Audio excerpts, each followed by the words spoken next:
စာအုပ်လေးတစ်အုပ်ရှိပါတယ်အဲ့စာအုပ်ကလေးကမောင်စုရှင်ရေးတဲ့စာအုပ်ပါလေးပါဖတ်ကြည့်စေချင်ပါတယ်ကျမအသက်ကြီးတဲ့အခါမှာအဲ့စာအုပ်ကိုကျမဝယ်ထားပါတယ်ကျမတို့မှာစိတ်တက်ကြစရာအချိန်နေငယ်တုန်းကရှိသလိုအခုချိန်မှာလည်းရှိတာပဲအနှောက်အယှက်အဖြစ်စီးဆိုတာရှိတာပဲနေ့စဉ်မဟုတ်တောင်မှလစဉ်မဟုတ်တောင်မှမကြာခဏတွေ့တာပဲတစ်ခါမှငိုရလောက်တဲ့အထိဝမ်းနဲ့ကြေကွဲစရာတွေဆုံးရှုံးမှုတွေမအောင်မြင်မှုတွေဆုံးရှုံးနေဆိုတာတယောက်ယောက်ကိုဆုံးရှုံးရတာမျိုးအမေကိုဆုံးရှုံးလိုက်ရတာမျိုးအဖေကိုဆုံးရှုံးလိုက်ရတာမျိုးဒါအပြင်ကိုလှုပ်တဲ့အလုပ်တဲတဲရေသွန်တကဲ့သို့ဝုန်းငနဲ့ဖြစ်သွားတာမျိုးအဲ့ဒါမျိုးတွေလည်းအများကြီးရှိတယ်အဲ့လိုရှိတဲ့အတွက်ကျမတို့ကထက်ခါကိုခွန်အားတက်အောင်လုပ်ရပါတယ်ကျမကိုခွန်အားပေးတာစာပေးပါအဲ့ဒါကြောင့်အဲ့စာအုပ်အထူးသဖြင့်အဲ့ဒီစာအုပ်ကိုကျမဘေးနားမှာအမြဲထားပါတယ်အဲ့ဒါလေးကိုကျမမျှဝေပေးခဲ့ခြင်းပါတယ်အဲ့စာအုပ်ကလေးရဲ့နာမည်ကပင်လယ်ပြာနဲ့တငါအိုးတဲ့နော်ပင်လယ်ပြာနဲ့တငါအိုးအင်္ဂလိပ်လိုကျတော့ The Old Man and the Sea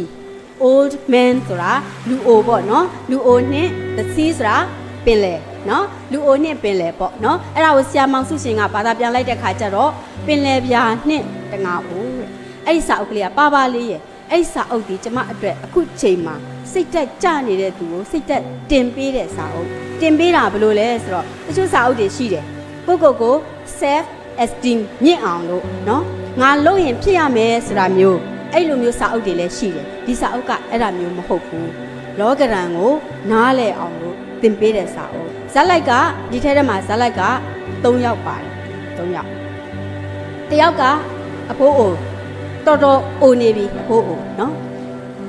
သူကတစ်သက်လုံးမှာတငါပဲလှုပ်လာခဲ့တာငါဖမ်းရင်းကနေအသက်မွေးလာတဲ့အဖိုးအိုနေရာဒေသကဘယ်နေရာလဲဆိုတော့ကျူးဘားနိုင်ငံသိလားကျူးဘားနိုင်ငံပတ်ဝန်းကျင်မှာရှိနေတဲ့ပင်လယ်ကမ်းစပ်ကတငါရွာလေးနော်အဲ့ဒီရွာလေးမှာအဖိုးအိုသူဒီငယ်တုန်းကတည်းကအခုချိန်ကြည့်အောင်တငါလုပ်ငန်းနဲ့ပဲအသက်မွေးလာခဲ့တာအဲ့တော့အဲ့ဒီတငါလုပ်ငန်းမှာသူဒီအရင်တော့ကတော့အောင်မြင်တယ်အဲ့ဒီရက်အဲ့ဒီပိုင်းအဲ့ဒီဝတ္ထုရေးတဲ့အချိန်တုန်းကအဲ့ဒီဝတ္ထုရဲ့ဇက်တည်တဲ့အချိန်တုန်းကငါဖမ်းမမိလို့စိတ်တက်ကြနေတဲ့အချိန်ဘယ်လောက်ချိန်ငါဖမ်းမမိဘူးလဲကျမတို့တငါတွေက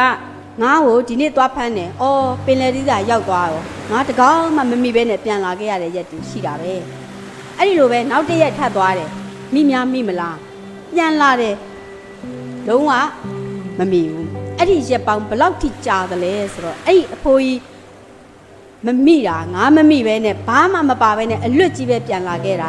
84ရက်တဲ့နော်။84ရက်လုံးငါတကောင်းမှမမိဘူးဆိုတော့သူဘလို့နေထိုင်စားတော့မလဲစဉ်းစားတာကြည့်ပြီးတော့အဲ့ဇက်ကောင်အဖိုးကြီးတယောက်ရယ်နောက်ထပ်သူ့ကိုကူနေတဲ့အသက်10နှစ်ကျော်အရွယ်ပေါ့နော်10နှစ်နဲ့14နှစ်သားတို့အရွယ်လေးပေါ့နော်အရွယ်ကောင်းလေးပေါ့လူငယ်ကလေးတယောက်နော်အဲ့လူငယ်လေးတယောက်ရယ်ဇက်လိုက်ကအခု2ယောက်ဖြစ်သွားပြီနောက်ဇက်လိုက်တယောက်ကတော့ငါအကြီးပေါ့နော်အဲ့3ယောက်ပဲပါတယ်အဲ့3ယောက်ပဲပါတဲ့အတွက်အဲ့ဒီဝတ္ထုလေးငါဖမ်းတဲ့ဝတ္ထုဆိုတာပင်လယ်ပြင်စွန်စားကမ်းပေါ့စိတ်ဝင်စားကြကောင်းပါတယ်ဒါပေမဲ့ဖမ်းတဲ့သူဟာစက်ကရိယာတွေလည်းမပါဘူးသူကလူအိုကြီးတယောက်ခါကိုင်းအယိုးပြိုင်ပိန်လှီသူ့ရဲ့လက်မှာပင်လယ်ဆိုတော့လေတအားတိုက်တယ်နေရလဲတအားပူတယ်လေစားငံရည်တွေကလည်းသူ့စီကိုဒီလက်ကိုတကိုယ်လုံးကိုလာပြီးတော့ပက်တဲ့အခါကျဒီလက်ဒီတပြင်လုံးဟာအကွက်နဲ့အရေးပြားကင်ဆာကဲ့သို့အကွက်တွေရှိနေပြီးတော့ရားနာတွေနာတဲ့အနာတွေကလည်းအများကြီးပဲသပင်ကလည်းဖြူနေပြီသွားကလည်းကျိုးခါကိုင်းလောကကြီးရဲ့နောက်ဆုံးအချိန်ရောက်နေတဲ့အဖိုးကြီးတယောက်သူ့မှာရှိနေတဲ့ဇနီးတဲ့ဟာကွယ်လွန်သွားခဲ့တာကြာပြီအရင်တော့ကဆိုရင်သူ့ရဲ့ဇနီးတဲ့ရဲ့ဓာတ်ပုံကိုသူ့အိမ်ရဲ့ထရံလေးမှာသူချိတ်ထားတယ်ဒါပေမဲ့အဲ့ဒါလေးကြည့်ပြီးတော့အထီးကျန်တာပို့ပြီးခံစားရလုံးလို့အရင်ကတော့ဒီဓာတ်ပုံလေးကြည့်ပြီးသူအလွမ်းဖြေတာပေါ့ကွယ်ဒါပေမဲ့နောက်ပိုင်းကျတော့ကြည်ရင်ကနေကိုယ့်ရဲ့ဘဝဟာစိုးလိုက်တာဆိုတဲ့လွမ်းလိုက်တာဆိုတဲ့စိတ်ကပို့ပြီးခံစားရတော့အဲ့ဓာတ်ပုံကိုဖြုတ်ပြီးတော့သူခေါင်းအုံအောက်မှာတင်ထားခဲ့တာကြာပြီတဲ့ဒါသူ့ဖိုးကြီးရဲ့သူ့ရဲ့ဘဝသူကပင်လယ်ပြင်ကိုငါးတော့ဖမ်းတယ်ဒါပေမဲ့ရက်40လောက်အထိတော့ဒီကလေးလေးသားတို့အရွယ်ပေါ့နော်သူ12နှစ်10နှစ်လောက်အရွယ်ကလေးလေးကတော့လိုက်ပါလာတယ်အဖိုးကြီးကိုလည်းတိတ်ချစ်တယ်ဖိုးရတို့ငါးဖမ်းနည်းတွေပါသင်ပေးတယ်ပေါ့နော်အဲ့တော့ဒါပေမဲ့ရက်40တိတိပင်လယ်ပြင်ထွက်သွားလိုက်ပြန်လာလိုက်ထွက်သွားလိုက်ပြန်လာလိုက်ငါလည်းတကောင်းမှမရတော့ဒီဖိုးကြီးဒီအင်မတန်လက်မကောင်းတော့လက်တိတ်တော့အဖိုးကြီးပေါ့နော်ကံမကောင်းတော့အဖိုးကြီးလို့ အားလုံးကယူဆပြီးတော့ဒီကလေးလေးရဲ့ဖခင်ကမင်းဒီဘိုးကြီးနဲ့မလိုက်နဲ့တော့မင်းတခြားလှေနဲ့လိုက်တော့အဲ့ဒီလှေကတော့မင်းအတွက်ကံကောင်းလိမ့်မယ်ဆိုပြီးတော့တခြားလှေကိုအတင်းဆွဲပြီးတော့တခြားလှေကိုပို့လိုက်တာရက်40မြောက်မှာအဲ့တော့ကလေးကတခြားလှေကိုလိုက်သွားတယ်တကယ်လဲအဲ့သူလိုက်သွားတဲ့3-4ရက်မြောက်အတွင်းမှာပဲအဲ့ဒီလှေကငါဖမ်းမိတယ်ငါဖမ်းပြီးတော့ငါရောင်းတယ်ကလေးကိုလည်းမုံဘိုးပညာများများပေးလို့ရတာပေါ့အဲ့တော့အဖိုးကြီးက40ရက်မြောက်ကြည့်အောင်ဒီကလေးနဲ့နေခဲ့ပေမဲ့နောက်ပိုင်းကျတော့ဒီကလေးကလည်းသူ့ကိုစွန့်ခွာသွားတယ်သူစွန့်ခွာခြင်းလို့တော့မဟုတ်ဘူးအဖေဆိုတော့ကျွန်တော်တဲ့အဖိုးရဲ့အဘရဲ့တဲ့အဘနဲ့အတူတူနေကျင်တာပေါ့ဒါပေမဲ့လည်းအဖေဆိုတော့သိတယ်မလားတဲ့ကျွန်တော်ကကလေးလေးတဲ့အဖေစကားနားထောင်ရတာပေါ့ဟုတ်ပါတယ်တဲ့မင်းလည်းရတဲ့နေရာသွားပေါ့တဲ့အဲ့ဒီကလေတွေလည်းငါးတွေအများကြီးရပါစေလို့ငါဆူတောင်းပေးပါတယ်ငါလည်းငါတယောက်တည်းဖြစ်ပါတယ်သူ့မှာအကူမရှိတော့ဘူး41ရက်မြောက်ကစပြီးသူ့ဟာသူပဲသွားတော့သူ့လေလေးကခက်သေးသေးလေးပဲเนาะအဲ့ဒီတင်မှာဘာပါလဲဆိုတော့မိန်းဆိုတာငါဖမ်းတဲ့မိန်းပေါ့เนาะအဲ့မိန်းပါတယ်ပြီးတော့အဲ့မိန်းနဲ့ဆက်ထားတဲ့ကျိုးအဲ့ကျိုးကတော့အဝေးထိအောင်ငါ့ကိုတကယ်လို့ငါမိန်းနဲ့စိုက်မိပြီးတော့ထွက်ပြေးသွားရင်ပြန်ဆွဲယူဖို့ကျိုးကြီးတချို့အဲ့ဒါပါတယ်နောက်သူလှေနဲ့သွားတဲ့အချိန်မှာနည်းနည်းဆိုင်စားဖို့ပေါ့ဘစ်ကစ်မုတ်လေးလိုဘာလိုပေါ့ရေအကြည်လေးလိုအဲ့ဒါမျိုးလေးတွေနဲ့ပဲသွားတယ်သွားပြီးတော့ညမိုးချုပ်လို့ပြန်လာတယ်စိတ်တက်ကြပြီးတော့ပြန်လာခဲ့တယ်သူ့မှာငါတကောင်မှမပါအဲ့ဒါဘယ်လောက်ကြာသွားပြီလဲ84ရက်ကြာသွားပြီအဲ့ဒီ84ရက်ကြာသွားတဲ့ရက်မှာနောက်တစ်ရက်ကူးကန်လေးအချိန်မှာကလေးကနေ့စဉ်ခဏလာတယ်နော်မနေ့မိုးလင်းလို့ तू သွားကန်နေ तू လဲသူ့လေသွားရမယ်အဖိုးလဲအဖိုးလေသွားရမယ်ဒါပေမဲ့ तू လှုပ်ရှားရှိတာလေးစာတင်းငါးလေးတွေငါးစာငမြားကျိတ်မှာချိတ်ထားတယ်ငါးစာအဲ့ငါးလေးတွေကိုလိုက်ပြီးတော့ကျွန်တော် तू ကဝယ်စရာရှိရင်လဲဝယ်တယ်ဒါမှမဟုတ် तू ကိုယ်တိုင်ညှားတယ်ပေါ့ပြီးရင်အဖိုးဒါကကျွန်တော်အတွက်ဒါအဖိုးအတွက်လာပြီးတော့ပေးတယ်အဖိုးကို तू ကချစ်တာကိုအဖိုးကြီးကိုချကူညီမဲ့သူရှိမှမရှိတာအဲ့နေ့ကအဲ့လိုလာတော့အဖိုးမနေ့ကရော900လားမရဘူးဒါပေမဲ့အဖိုးဒီနေ့သွားအောင်ပါပဲဒီနေ့85ရက်မြတ်တောင်ရှိပြီ84ရက်နေ့အထိမရတော့လဲ85ရက်မှာရကြင်ရမှာပဲအဲ့တော့ငါပင်လယ်ပြင်ကနေဒီတစ်ခေါက်တော့ဟိုးဝေးထိထွက်မယ်ကွာဝေးထိထွက်မယ်အဲ့ဒါဆိုရင်ねကျွန်တော်ရဲ့လှေပိုင်ရှင်တွေကိုလည်းကျွန်တော်ဝေးလိုက်ထွက်ဖို့ပြောမယ်တဲ့ဒါမှအဖိုးငါရလို့ရှိရင်ကျွန်တော်တို့ဝိုင်းကူလို့ရမှာပေါ့တဲ့ဒီငယ်လေးကအဲ့ဒီလိုနဲ့အဖိုးကြီးကငါးဖမ်းထွက်သွားတယ်85ရက်မြောက်တခြားလုံးဒီဝိတ္ထုနဲ့ဒီကျမတို့ဖတ်နေတဲ့တခြားလုံးမှာလှေပေါ်မှာအဖိုးကြီးတယောက်ပဲရှိတယ်အဲ့တော့ဝိတ္ထုဆိုဒီမှာစကားအပြန်အလှန်ပြောတဲ့ဝိတ္ထုဆိုရင်ကျမတို့ပိုစိတ်ဝင်စားတယ်အခုဒီထဲမှာလှေပေါ်မှာအဖိုးကြီးတယောက်ပဲရှိတယ်လှေရဲ့အဖိုးကြီးရဲ့နောက်ပင်လယ်ပြင်ကြီးရဲ့ဒါပေမဲ့အဖိုးကြီးကသူ့တယောက်ထဲပဲစကားပြောတယ်ဘသူ့ကိုပြောလဲဒီနားမှာရှိနေတဲ့ရေပြင်ကိုပြောတယ်တိန်တွေကိုပြောတယ်သူ့လှေကိုပြောတယ်တက်မကိုပြောတယ်မိန်းကိုပြောတယ်ဟာဒီနေ့ကတော့ဟာကောင်းငင်ကြီးကမှုံးလာလိုက်တာမုံတိုင်းတော့ကြတော့မှာပဲဟေ့ဆိုတာမျိုးသူ့တယောက်တည်းပြောတယ်အဲ့ကျမတို့တစ်ခါစဉ်းစားကြည့်လူတွေကကိုတယောက်တည်းနေရတဲ့အချိန်မျိုးမှာတယောက်တည်းဆိုပြီးတော့အားငယ်မဲ့အချိန်မျိုးမှာတယောက်တည်းစကားပြောကြည့်ရတယ်ဒါပေမဲ့လည်းစကားပြောတဲ့နေရာမှာတန်ကြဲကြဲကြီးတော့မပြောနဲ့ပေါ့နော်အတန်ကြဲကြဲကြီးပြောလို့ရှိရင်အိမ်ကအဖေတွေမေတွေကဟာငါသမီးလေးငါသားလေးဘာဖြစ်သွားပြီလဲဘသူနဲ့စကားပြောနေလဲညတကောင်ကြီးမှာထထိုင်ပြီးတော့စကားပြောနေငါဒီစာမွဲကိုအောင်ကိုအောင်ရမယ်ဒါလောက်ကပြဿနာမရှိသေးဘူးအမင်းကဘာလို့ဒီလောက်ကြီးခက်နေတာတော့ငါကြည့်ရတာဒါ3ခေါက်မြောက်ရှိနေဘာလို့မရသေးတာတော့ဆိုရင်တော့တယောက်နဲ့စကားပြောနေတယ်ထင်ပြီးအဖေကလာချောင်းရင်ချောင်းမှာပေါ့နော်ကြည့်လိုက်တဲ့ခါကျတော့ကိုရဲ့စာအုပ်ရဲ့2ယောက်တည်းရှိတယ်ဒါပေမဲ့တစ်ခါကျအဲ့လိုပဲပြောမိတယ်ပြောစရာလူမရှိရင်စာအုပ်ကိုဖြစ်ဖြစ်ပြောတယ်ဘာလို့ဒီစာတွေကဒီလောက်ခက်နေတာမင်းကပဲခက်နိုင်မလားငါကပဲဖတ်နိုင်မလားအဲ့ဒါမျိုးကကိုပြောရတာအခုလေအဖိုးကြီးကအဲ့လိုပဲပြောတာပြောရင်ကနေပြီးတော့ငါသေးသေးလေးတွေတွေ့လိုက်ဖမ်းမဲ့လုံးလိုက်ငါလွတ်သွားလိုက်နေနောက်ဆုံးတော့သူ့စီမှာ9စာရှိတယ်အဲ့9စာရှိတော့ဒီ9ရဲ့စူးတောင်တို့ဘာလို့ဆိုတာလူမြင်သားပါတယ်ရှက်ကားတွေပါတယ်ကြည်ဘူးရမလားငမန်းကားတွေပါတယ်လ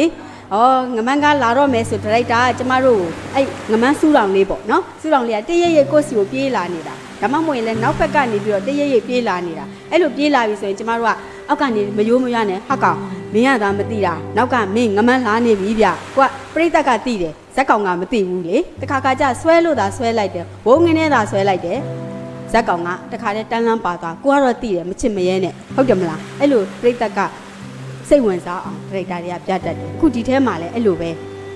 ငါးတကောင်ကိုသူတွေ့သွားတယ်တွေ့တဲ့ခါမှာသူ့ရဲ့မိန်းနဲ့သူရသမျှပထမတော့ဘာလို့တွေ့လဲဆိုတော့ကျိုးလေးနဲ့ချပြီးတော့ကျတော့မ င်လေပြင်ထဲမှာဖြည်းဖြည်းလေးမောင်းနေတာအဲ့သူကအဲ့ကျိုးထဲမှာစာတင်းငါးတွေပါတယ်အဲ့ငါးကလည်းသူဝယ်ထားရတယ်ငါဖမ်းထားရတယ်ငါကလည်းတော်တော်ကြီးတယ်အဲ့ငါးကိုဟိုဘက်ကငါဟတ်လိုက်တာဟတ်ပြီးတော့ကျတော့ဟတ်ပြီးတာနဲ့တပြိုင်တည်းထဲဒီငမြားချိတ်ကငါးရဲ့ဘဟက်မှာသွားဆိုင်ပြီးသွားဆိုင်တော့ချက်ချင်းသူခါထုတ်လို့မရတော့ပြေးတာပေါ့နော်အဲ့လိုပြေးတဲ့အခါမှာကိုကငါးကိုဆွဲယူရတာအဲ့တော့ဆွဲယူရတဲ့အခါကျတော့ तू ကငါပြေးပြီဆိုတာနဲ့တပြိုင်တည်း तू သိလိုက်တယ်ဟာဒီတစ်ခါတော့85ရက်မြောက်နေ့မှာငါတော့ငါမိပြီအဲ့ငါတော့ငါရပြီဆိုပြီးတော့ဒါပေမဲ့ तू ထင်ထားတဲ့ငါအကောင်တဲ့ဒီငါပိုကြီးတယ်ပိုကြီးတဲ့အခါကျတော့ तू ကဆွဲနေရင်ကနေပြီးတော့သူ့ရဲ့လှေကငါရဲ့နောက်ကိုပါသွားတယ်လှေလေးကတေးသေးလေးငါရအကြီးကြီးပဲဘလောက်ကြီးတယ်လဲဆိုရင်သူ့လှေတဲ့2ဆ3ဆလောက်အပြန်ကြီးတယ်ကြီးတယ်တော်တော်ကြီးကိုကြီးတယ်လှေငါအဲ့ငါကြီးကို तू ကဟာဘလောက်ကြီးတဲ့ငါကြီးဆိုတော့ဟာငါမင်းကိုတော့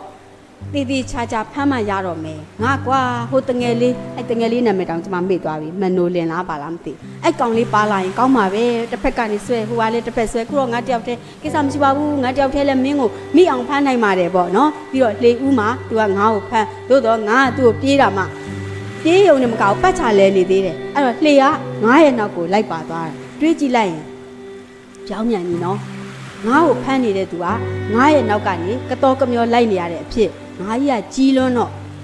အဲ့လိုလိုက်ရင်းကနေပြီးတော့ငါကြီးကိုမောအောင်လုပ်မယ်ပေါ့တကယ်တော့ငါကမမောဘူး तू ကမောနေပြီနော် तू ကမောနေဘာဆိုတော့သူ့လေကလည်းအပေါက်ပေါက်အပြဲပြဲတွေနဲ့သူ့ရဲ့ရှိတဲ့ဒီလေမှာငါဖမ်းလေမှာလည်းရွက်လေတက်တာကိုအဲ့ရွက်တက်တော့အဲ့ဒီရွက်ကလည်းအပိုင်းပိုင်းအဆအဆအစုပ်အပြဲတွေနဲ့ဆိုလေတိုးလို့ရှိရင်ဘက်လက်မီးနေတဲ့အဲ့ဒီငါဒီရွက်လှင်ထားတဲ့အရွက်အဲ့ဒီအဝက်ကလည်းအဖတရားတေးနေလို့ပေါ့နော်ဖတရားအဆက်တရားနဲ့အဲ့တော့ပုံစံကြည့်လိုက်လို့ရှိရင် तू ကငါ့ကိုဖမ်းနေတာနဲ့မတူဘူးသူ့ကိုငါကဖမ်းနေတာနဲ့တူတယ်သူနောက်ကနေပြေးလိုက်ရတာပေါ့အဲ့လိုမောလာတယ်ဒါပေမဲ့လည်း तू ကလည်းဇွဲမလျှော့ဘူးဘယ်လောက်ကြာသွားလဲညရောက်သွားတယ်ညရောက်လဲ तू ဇွဲမလျှော့ဘူးငါကလည်းသူ့ဘေးနဲ့ဘာလို့ဆိုတော့ तू ကကျိုးကိုဆွဲထားတာကိုဆွဲထားတော့ငါကလွတ်တော့မလွတ်ဘူးဒါပေမဲ့ဖြစ်နိုင်တဲ့လောက်တော့ तू ပြေးနေတော့မယ်ဒီငါးကြီးကိုငါနောက်တစ်နေ့ကြာရင်ငါဘယ်လိုတည်ရပါမလဲပေါ့နော်ငါးကြီးတည်ရင်လည်းတည်သွားမယ်ပေါ့မတည်ရင်လည်းငါကျိုးနဲ့ဆွဲရမယ်ဒါပေမဲ့ငါဘယ်လိုလုပ်ရမလဲ तू စဉ်းစားအဲ့လိုစဉ်းစားတဲ့အချိန်မှာကန်ဆိုးကျင်တော့အဲ့ပတ်ဝန်းကျင်မှာ तू နဲ့ငါးနဲ့နှစ်ကောင်နဲ့ရှိတာမှမဟုတ်ပဲနှစ်ယောက်တည်းရှိတာမဟုတ်ဘူးဘေးမှာငမန်းနေရရှိသေးတယ်ငမန်းဆိုဒီမှာငါချင်းစားတဲ့အသားစားတတော်တွေပေါ့နော်အဲ့ငမန်းကလည်း3-4ကောင်လောက်အုပ်ဖွဲ့ပြီးလာတဲ့အခါကျတော့ငမန်းကသူ့ကိုလည်းရံမှုတယ်နောက်သူရထားတဲ့ငါးကြီးကိုလည်းရံမှုတယ်ငါရထားတဲ့ငါးကြီးမှာကသွေးနဲ့ပေါ့သွေးတွေယိုးနေတာကိုမှိန်တန်းလန်းနဲ့ဆိုတော့သွေးတွေကယိုးနေရောပထမသွေးကဘဟက်ကသွေးနောက်တစ်ခုကသူဒီဟာကိုမှိန်နဲ့သွားပြီးတော့ထုလိုက်တဲ့အတွက်မှိန်နဲ့ဒီလေဘင်းမှာဂုတ်မှာစိုက်နေတဲ့ခံရအဲ့တော့သွေးနဲ့ရရင်ရုပ်ရှင်ထဲမှာကြည့်ဘူးတယ်မလားသွေးနဲ့ရရင်ငမန်းတွေကလိုက်လာတယ်အဲ့တော့အဲ့ငမန်း4-5ကောင်ကဝိုင်းပြီးတော့အဲ့ငါးကြီးကိုကြိုက်ကြတာကြိုက်ကြတော့သူကငမန်းတွေကိုသူကလိုချင်တာငါလိုချင်တာလေငါလိုချင်တော့ဒီငမန်းကို6ထုံးမှရငမန်းတွေကိုထွက်သွားငမန်းတွေကလည်းဘယ်ရမလဲဒီလောက်အဖိုးကြီးလောက်ကတော့အသာလေးပေါ့နော်အဲ့တော့လှည့်ပတ်ပြီးတော့ချောင်းပြီးတော့ဟိုဘက်ကတကိုက်ကြိုက်လိုက်ငါကြီးကဆက်ခါသွားလိုက်ယုံလိုက်နာသွားတာကိုငမန်းကြိုက်ပြီဆိုတော့ငါနာသွားတော့ယုံလိုက်တဲ့ခါကျသူ့လေးရပါငါကြီးနဲ့တူလိုက်သွားလိုက်သူ့မှာအဲ့ဒီထဲထဲမှာခြာလဲလိုက်နေ